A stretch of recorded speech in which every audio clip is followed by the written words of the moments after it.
수영 아트 트레이드 아티스트 인터뷰. 오늘은 그 17번째 시간입니다. 오늘은 내적 신비로움으로 가득 찬 바이올리니스트 유다윤님 모셨습니다. 안녕하세요. 안녕하세요. 저는 바이올리니스트 유다윤이고요. 오늘 수영 아트 트레이드와 함께 인터뷰를 진행하게 되는데 목 상태가 좋지 않은 점 양해 부탁드립니다.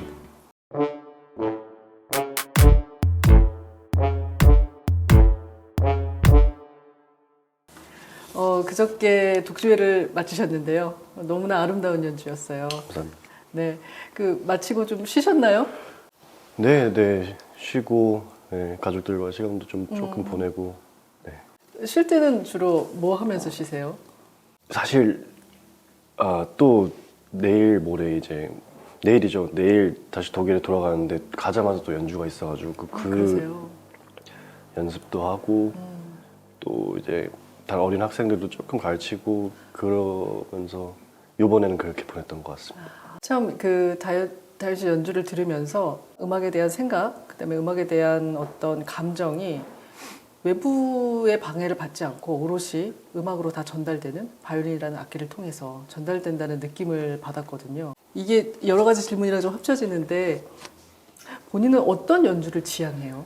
일단 그렇게 들으셨다니 참 다행이고요. 일단 제 의도가 되게 잘 반영이 된 것 같아서 너무 다행인 것 같고 개인적으로는 제가 어떤 연주를 들었을 때 개인적인 취향에 맞다라는 연주라고 느꼈을 때는 그 음악, 그러니까 그 악곡에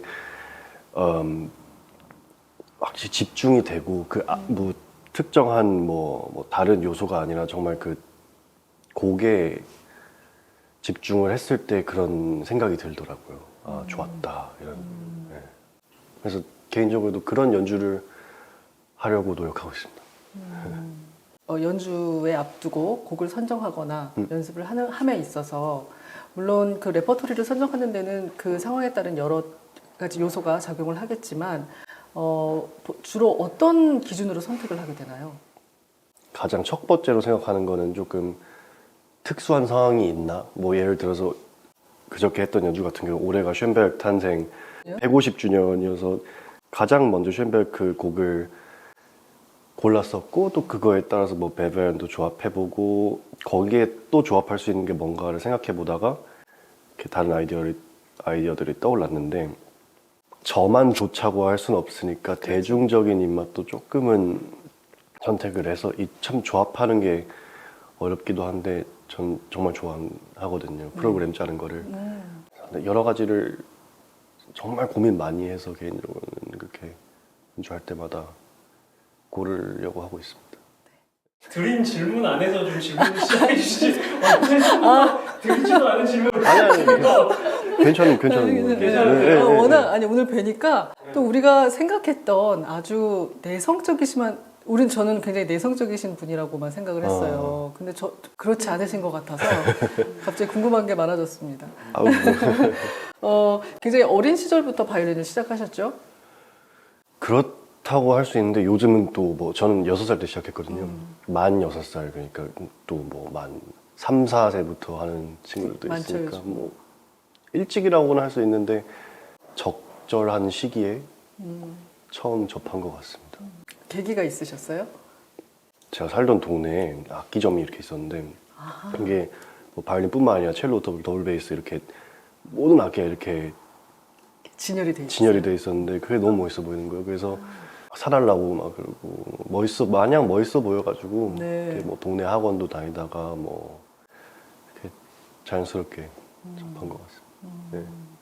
그러면은 어린 시절의 유다윤은 바이올린과 가장 밀접한 시간을 보낸 건가요? 아니면 뭐 다른 또 어땠어요? 어린 시절이? 그죠. 바이올린에 가장 가까웠던 것 같고 다른 또 여러 악기들도 잘 다룬다고 알고 있거든요. 피아노도 잘 치시고. 피아노는 사실 제가 중학교 이제 예원학교를 들어가가지고 친구들 이제 피아노 치는 친구들 만나면서 같이 놀면서 이것저것 해보면서 놀면서 배웠어요. 피아노는 정말. 그래요? 네. 따로 배우진 않았고. 그럼 이게 내 길이다 이렇게 어렸을 때부터 느꼈어요? 저는 솔직히 네. 바이올린이 내 길이다라고 느낀 거는 정말 얼마 전인 것 같아요. 사실 저 스스로를 바이올리니스트라고 하는 것 자체도 되게 어색했었거든요. 되게 어색하고 그랬는데 전 살짝 그 바이올린뿐만 아니라 너무 다른 이제 악기나 이런 거에도 관심이 많아가지고 이 포커스가 이렇게 맞춰진 거는 참 얼마 전인 것 같아요. 그럼 잠깐 어린 시절로 돌아가서 어린 시절 유다이는 어땠어요? 어떤 아이였어요? 자기가 자기를 정의하기 참 어렵죠. 네. 네. 제가 느끼기에는 축구 좋아하고 정말 사실 또 그때 생각하면 이 그룬트라 그러죠. 그런 건 바뀌지 않은 느낌이에요. 네. 생각과 이런 거 바뀌었지만 이런 펀더멘털은 그대로기 때문에 그럼 지금의 다윤 씨를 보면서 옛날 어린 시절의 다윤 씨를 유추를 해볼 수 있겠네요. 어느 정도는 비슷한 면이 있는 것 같아요. 네. 다윤 씨한테 음악적인 영감을 주는 게 뭘까요? 어떨 때 음악적인 영감을 받으세요? 연습을 할 때와 안 할 때가 영감이 다르게 오는 것 같아요. 어떻게 보면은 요즘은 또 연습을 안 하고 다른 일을 할 때 오는 영감들이 되게 많은 것 같아요. 예를 들면요.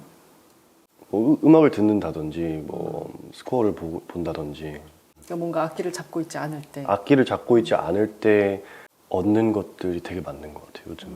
네. 그러면은 거기에는 음악, 그러니까 스코어나 뭐 음악을 듣지 않는 정말 음악 외적인 일을 할 때도 포함이 되나요? 전 그런 것 같아요. 이게 음악 외적인 일을 하고 있을 때도 어쩔 수 없이 이게 음악과의 관련을 저도 모르게 짓고 있더라고요. 그래서 저는 사실 그 분리가 잘 안 되는 것 같아요. 뭐 음악적, 음악 외적 이 두 개가. 그럴 수 네. 있죠. 네. 음. 무언가 아이디어라든가 아니면 감정의 새로운 감정이라든가 네, 이런 네. 것들이 이렇게 네, 온다는 네. 거죠. 아이디어뿐만 아니라 이제 네. 다른 이 복잡한 뭐 감정이 될 수도 있고, 뭐 그냥 바로바로 받는 인상이나 느낌이 될 수도 있고, 정말 즉흥적인 생각들, 네. 정말 랜덤한 생각들. 네. 사실 거기에서 오는 것도 무시할 수 없다고 생각하고. 그렇죠. 네. 음악 말고 또 다른 예술 분야가 있잖아요. 예를 들어서 뭐 우리가 흔하게 뭐 영화를 본다던가, 뭐 TV 드라마를 본다던가, 아니면 뭐 무용, 어떤 사람들은 무용이나 독서가 될 수도 있고 네. 그런 분야를 접할 때도 또 많은 그런 인풋이 있을 것 같아요. 사실 저희 선생님도 그렇고 네. 모든 사람이 다른 형태의 예술을 즐겨라 라고 말씀하시는데 부끄럽게도 저는 아직 그러고 있지는 않은 것 같고요. 부끄러운 일은 아닙니다. 그만큼 한 가지에 열중하고 있다는 반증이겠죠. 말씀하셨다시피 이게 굉장히 다양한 형태의 예술이 있으니까 실제로 제가 연주하고 있는 곡을 쓴 사람들이 그 형태의 예술에 영감을 받아서 쓴 경우도 있는데 조금 개인적으로는 조금 안일하지 않나. 그래서 요즘 조금 관심을 더 가져보려고 미술관이 될 수도 있고 좋은 그쵸. 영화가 될 수도 있고 조금 더 관심을 가지려고 폭넓게 노력하고 있습니다. 네. 그 다윤 씨 연주 들으면요. 사실 이렇게 젊은 나이답지 않게 굉장히 고전적인 연주가들을 떠올리게 하더라고요. 그 톤도 그렇고 음악도 그렇고 특별히 그런 거를 지향했어요? 아니면은 본인에서 나오는 음악이 그런 건가요? 원래부터. 그건 참 신기한 게 제가 네. 그냥 그 당시 그 올드스쿨 레코딩을 되게 좋아해요. 네. 제가 그래서 현재 활동하고 있는 연주자들보다 옛날에 활동하고 있던 그렇군요. 연주자들 녹음을 훨씬 많이 듣고 장단점이 있겠지만 저는 개인적인 취향이죠. 어떻게 보면. 네, 네. 개인적인 그렇죠. 취향. 아니, 저도 잘 설명을 못 하겠어요. 그냥 좀 더 끌리는 것 같아요. 그것들이. 또 그분들이 남긴 그런 음악적인 또 테크닉적인 그런 표현들을 사실 그 바탕에 지금의 현재 음악가들이 서 있는 거니까요. 사실 어떻게 보면은 굉장히 뿌리고. 네. 네. 근데 이제 그런 분들의 연주가 지금은 사실 저 어렸을 때보다도 많이 잊혀져 가고 있는 건 사실인 것 같거든요. 요즘 세대한테는. 근데 특히 다윤 씨 세대한테는 더 제 세대보다 더 그럴 것 같고. 그런데 다윤 씨는 희한하게도 음악을 들으면 정말 그 옛날로 회귀하는 듯한 그런 느낌을 많이 받아서 참 궁금했고요. 네. 그러면은 그 옛날 분들 가운데서 특별히 또 좋아하는 분이 있으세요? 당장 요즘은 크리스티앙 페라스 녹음을 되게 많이 듣고요. 또 어렸을 때 한 10년 전에는 하이패츠 음반만 듣고 다녔고 진짜 그것만 듣고 다녔고 크라이슬러나 진짜요? 메뉴인 초기 그러니까 젊었을 때 한 녹음들 그런 그리고 조셉 실버스타인이라고 그 사람들 연주를 되게 많이 듣는 것 같아요. 네. 확실히 그 영향이 있는 것 같아요. 편식을 좀 해가지고 다윤 씨를 가장 잘 표현하는 단어가 있다면 무엇일까요? 그건 제가 정하는 건 한계가 있을 것 같고요. 사실 본인이 본인을 가장 듣기 좋은 단어를 어떻게 원하겠죠. 저는 그러니까 제가 평가받고 싶은 단어로 말씀드리자면 네. 진정성 같아요. 진정성. 한 가지만 더 꼽자면 네. 유머? 유머. 네. 유머라는 요소가 그냥 재미만 있는 건 아니라고. 그럼요. 유머 안에 네. 지혜가 담겨 있죠. 네. 갑자기 유머가 떠오르네요. 네. 저도 그러고 싶네요. 이 사람이 살면서 내 인생에서 참 이런 게 기억에 남는다. 이런 기억들이 한두 가지씩은 있을 것 같거든요. 제일 먼저 떠오르는 거는 이제 베를린에 시험 보러 갔을 때 학교 오디션 보러 갔을 때 사실 그때는 너무 그 가르침이 고팠어요. 저는 외국에서 공부하고 싶었고 처음으로 이제 그 문턱까지 왔다는 느낌이 받아가지고 딱 그리고 제가 또 그 베를린필 연주를 되게 많이 찾아서 보거든요. 근데 엄마랑 마침 딱 연주가 있어가지고 그 홀에 연주를 보러 들어갔는데 그때는 뭔가 감동? 특별했던 순간이었던 것 같아요. 네, 잊지 못할 것 같습니다. 초등학교 때까지는 진짜 하기 싫은데 했어요. 진짜 너무 하기 싫은데 연습도 하기 싫고 그때 열정이 없었던 것 같은데 딱 계기가 하나 있어요. 이것도 절대 잊어버리지 못하는 순간 중에 하나가 돼요. 제가 말러 교향곡 7번을 유튜브에 왜 그런지 모르겠어요. 알고리즘이 아직도 기억나요. 그 마이클 틸슨 토마스가 샌프란시스코 심포니를 2007년에 BBC 프롬스에서 지휘하는 지금은 사라졌는데 사실 지금 들어보면 그 연주가 되게 실수가 많고 처음 테너홀은 솔로도 삑사리로 시작하고 그러는데 귀가 그때 열렸어요?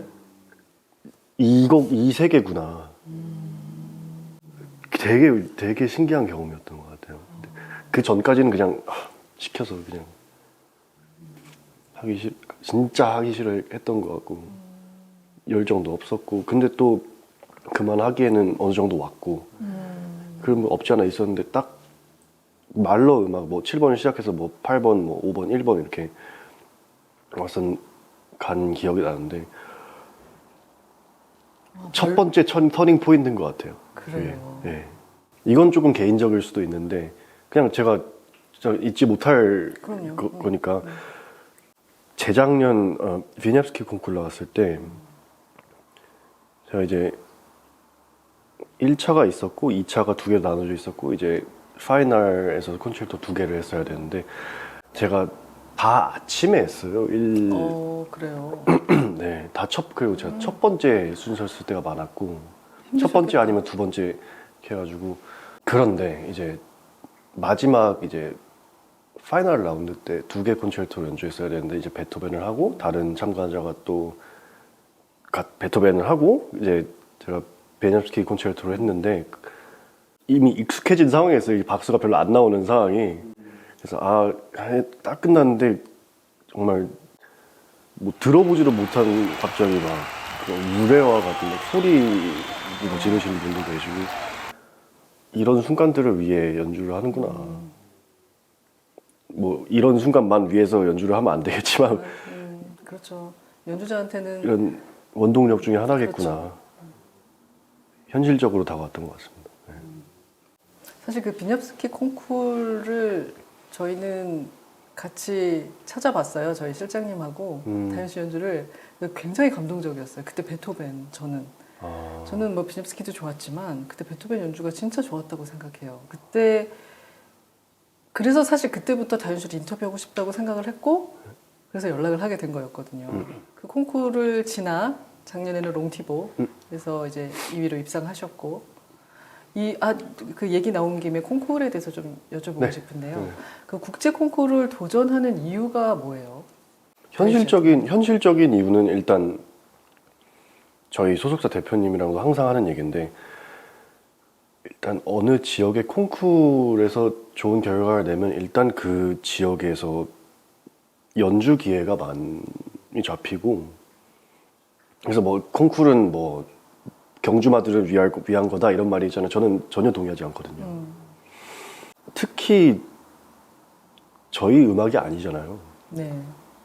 한계가 있거든요. 저는 있다고 그래서 그런 기회들을 잘 이용하는 게 네, 나쁘지만은 않다고 생각합니다. 네. 그렇죠. 그리고 일단 콩쿠르를 준비하는 그 과정 속에서 또 많은 연습과 많은 준비를 하게 되고 또 그 굉장히 많은 무대를 거쳐야 되잖아요. 네. 그것도 또 하나의 또 준비나 훈련이 되고 그리고 거기서 좋은 결과까지 이어진다면 말씀대로 어떤 연주자로서의 입지 그다음에 그런 자리 어떤 포지션을 또 만들 수 있는 기회가 되기 때문에 네. 뭐 콩쿠르의 단점에 대해서 얘기하시는 분들도 또 있지만 네. 또 장점도 저도 많다고 생각해요. 콩쿠르에 대해서는. 근데 앞으로도 또 콩쿠르 계획이 있으세요? 네, 일단 5월에 퀸 엘리자베스 콩쿠르 준비하고 있고요. 네. 계속 나가볼 생각이에요. 계속. 도전해볼 생각이세요? 네. 나이 제한이 걸리지 않는 한. 그리고 제가 또 콩쿠르의 재밌어 하는 부분이 하나 있는데 그 프로그램 짜는 게 왜냐하면 어떻게 보면은 같은 틀을 주어놓고 이제 역량에 맞춰서 조합을 하는 거잖아요. 그게 그렇죠. 또 보는 재미도 있고 가능성이 되게 넓잖아요. 이렇게 그렇죠. 뭐 곡을 이렇게 짠 걸 보면 그 사람의 자아 같은 거, 퍼스널리티 같은 것도 보이고 그래서 되게 흥미롭다, 흥미로운 주제다라고 생각합니다. 네. 이 맞으신 것 같네요. 죄송합니다. 제가 아이가 맞았기 때문에. 그리고 제이도 맞으신 것 같습니다. 아, 네. 왜냐면 사람들에게 나를 전달시키는 방법을 고민할 수 있는 이 좀 사적인 질문인데 이거는 뭐 나중에 그 형제 관계는 어떻게 되세요? 저 외동. 그러시구나. 와, 그럼 부모님의 사랑과 기대가 한 몸에 다 이렇게 지원과. 있어요. 지원과 진짜. 감사하죠. 네. 이것도 개인적인 질문인데 독일 쪽으로 나가시게 된 이유가 그래도 고전 음악이라 하면 유럽에서 비롯된 음악이고 그리고 또 베를린을 결정한 이유는 거기에 제가 배우고 싶은 선생님이 계셔서 우선순위를 꼽았고요. 네. 지금 배우고 계시는 교수님, 네, 예, 네. 조남이 콜랴 블라카. 네. 어떠세요? 선생님 만나기 전까지는 블라카 선생님을 만나기 전까지는 되게 안에서 하고 싶은 건 많고 안에서 시도하고 싶은 건 많은데 그거를 어떻게 이제 표현을 해서 관객들에게 전달을 선보여야 할까 그런 면에서 조금 정돈이 안 된 편이었는데 이제 어떻게 보면 블라카 선생님 레슨은 되게 프랙티컬한 느낌이 있어요. 그러니까 여기를 너가 이렇게 하고 싶은 대로 하려면 테크닉적으로는 어떻게 해야 해 이런 점도 많고 여기 갖고만 되는 건 아니니까 그럼요. 참 그 균형이 그래서 지금 현재 상태로는 균형이 되게 좋다고 생각하는 것 같아요. 제가 너무 과할 때 잡아주시고 조금 덜 할 때 끌어올려 주시고 또 조절해 주시고 표출을 할 수 있게 도와주시는 것 같아요. 네. 근데 그 말씀 듣다 보니까 제가 아까 다현 씨가 되게 여유롭다라고 느낀 것도 그 부분과 무관하지 않은 것 같아요. 그게 무슨 뜻이냐면 내 안에 이게 뭐가 되게 많은데 그게 밖으로 잘 나오지를 못하면 그거는 여유롭다고 느끼기가 참 힘들거든요. 뭐 사람에게나 아니면 음악에서도. 근데 다현 씨는 왠지 그런 게 굉장히 느껴져서 아마 그게 그 균형을 잡고 있기 때문이 아닌가 그런 생각이 들거든요. 뭔가 더 논리적으로 느껴지기도 해요. 되게 감성적인데 어느 부분은 되게 논리적으로도 느껴지거든요. 저는. 본능적으로 내가 이걸 이렇게 느낌을 충분히 스스로 인지해서 그 음악을 연주하기 때문에 그게 그렇게 음악적으로 들리는 것 같아요. 이번 독주회 때 박영성 피아니스트와 함께 하셨는데 원래 잘 아는 사이세요? 연주회 때는 굉장히 많이 봤던 분인데 이번에 같이 해본 건 처음인데 너무 좋았어요. 너무 좋았어요. 너무 좋. 리허설을 저희가 당일 제외 3번을 만났었는데 하루하루가 달랐어요. 되게. 네. 그리고 제가 이번에 되게 힘든 부탁을 좀 드렸었는데 쇼송 포엠에서 제가 피아노 파트를 좀 바꿨어요. 여러 개를. 근데 잘 받아들여 주시고 편곡을 좀 하셨다고. 네. 해주셔서 참 다음에 또 같이 할 수 있었으면 좋겠어요. 음악 말고 새롭게 도전해보고 싶은 분야가 있다면요? 언어. 언어에 관심이 많아가지고 음악을 안 했으면은 다른 질문에도 있었던 것 같은데 음악을 안 했으면은 뭔가 언어 쪽으로 가지 않았을까. 그래요. 근데 아까 독일어를 하는 그 발음이 예사롭진 않았어요. 아, 예사롭습니다. 주로 어떤 언어요? 뭐 특별히 좋아하는 언어가 있으세요? 잘해보고 싶은 언어가? 아직까지는 그 독일어권, 게르만어권인 것 같아요. 독일어, 영어, 요즘 또 네덜란드어를 배워가지고. 네덜란드어는 독일어랑 비슷한 부분이 좀 있죠. 단어 같은 경우는 굉장히 비슷하고 네. 발음은 또 영어랑 비슷해서 배우는데 크게 어렵지는 않은 네. 것 같아요. 네. 이번에 네덜란드어를 공부하면서 느낀 게 한국어도 그렇지만 각 나라의 언어, 어떤 단어는 다른 나라 언어로는 또 통역이 안 되는 그렇죠. 경우도 그러니까 하나씩은 있더라고요. 네. 굉장히 뭐 독일어인데 한국말로 번역하면 조금 그 뉘앙스가 뉘앙스가 안 되죠. 다른 또 음악적인 그걸로 넘어왔는데 네. 이 감정을 이해하는데 도움이 되지 않을까라는 측면도 있는 것 같아요. 네. 참 식상한 질문일 수도 있어요. 많이 받아보는 질문일 수도 있는데 어떤 음악가가 되고 싶으세요? 어떤 답변을 해도 식상하게 들릴 것 같은데. 질문이 이미 식상했어. 아니, 그게 아니라 유연하면서 타협하지 않는 음악가가 되고 싶은 것 같아요.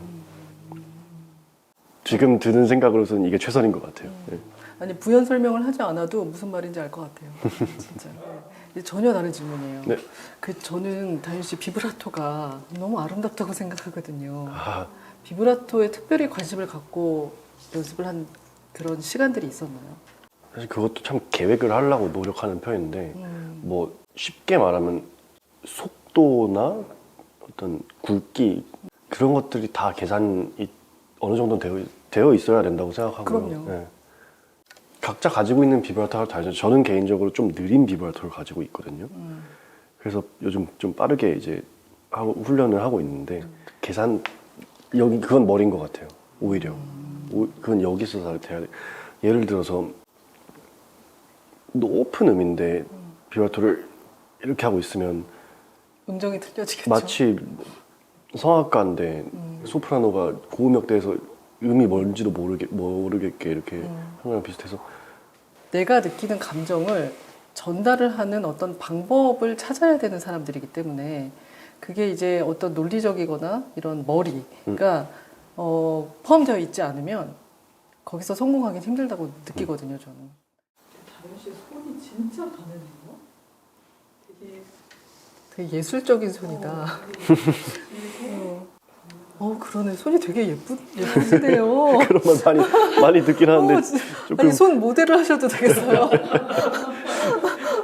그러니까 아주 그쪽이. 큰 손은 아닌데 아주 큰 손은 아니에요. 네. 네. 근데 되게 섬세하고 아름다운 손이에요. 다행히 짧지는 않은데 네. 조금만 더 여기가 이렇게 넓었으면 길었으면 편했겠다. 아, 성격적인 면이나 뭐 아니면 신체적인 조건이라든가 예를 들어서 연주자로서의 신체적인 조건이라든가 조건보다는 제가 말할 때 사람 눈을 잘 못 봐요. 그걸 좀 고쳤으면 좋겠는데 잘 안 되네요. 쑥스러움인가요? 아, 모르겠어요. 쑥스럽진 않은데 눈을 잘 못 봐요. 근데 저는 오히려 무대에서 끝나고 이제 인사할 때 너무 사람들을 쳐다보면서 인사를 하셔서 되게 뭐랄까 자신감이 참 이렇게 느껴져요. 무대용인가요? 참 과장되지 않은데 너무 풍부한 연주? 조금 과장할 필요도 있지 않나. 들어보니까 그렇더라고요. 조금 더. 본인이 들어보면요. 네. 하려고 했던 거를 더 해도 되겠다. 항상 그런 것 같아요. 뭐 제 연주를 들으면 부족한 점밖에 안 보이니까. 그래서 참 그런 게 중요한 것 같아요. 내가 이제 보시는 분들도 영상을 보시는 분들 중에서도 내가 어떤 연주자 연주를 너무 좋아하는데 이런 시간을 통해서 이 사람의 얘기를 들으면 그래서 그 음악이 그렇게 좋았구나. 오히려 그 연주자의 음악이 어떻게 보면 말이라는 게 부가적인 게 되겠지만 더 음악을 이해할 수 있게 만드는 그 사람의 음악을 그런 작용도 분명히 있는 거는 같아요. 오늘 말씀 나누면서 다윤 씨라는 사람과 음악에 대해서 더 잘 이해할 수 있게 되는 되게 소중한 시간이었고요. 그리고 앞으로 다윤 씨 연주 이제 들으면 굉장히 더 많이 이해가 될 것 같고 정말 팬으로서 남을 것 같아요. 감사합니다. 앞으로도 정말 멋진 연주, 멋진 연주자 되시기를 진심으로 바랍니다. 감사합니다. 네, 인터뷰 봐주신 분들 모두 감사드리고요. 다음에는 좋은 연주로 또 찾아뵙도록 하겠습니다. 감사합니다.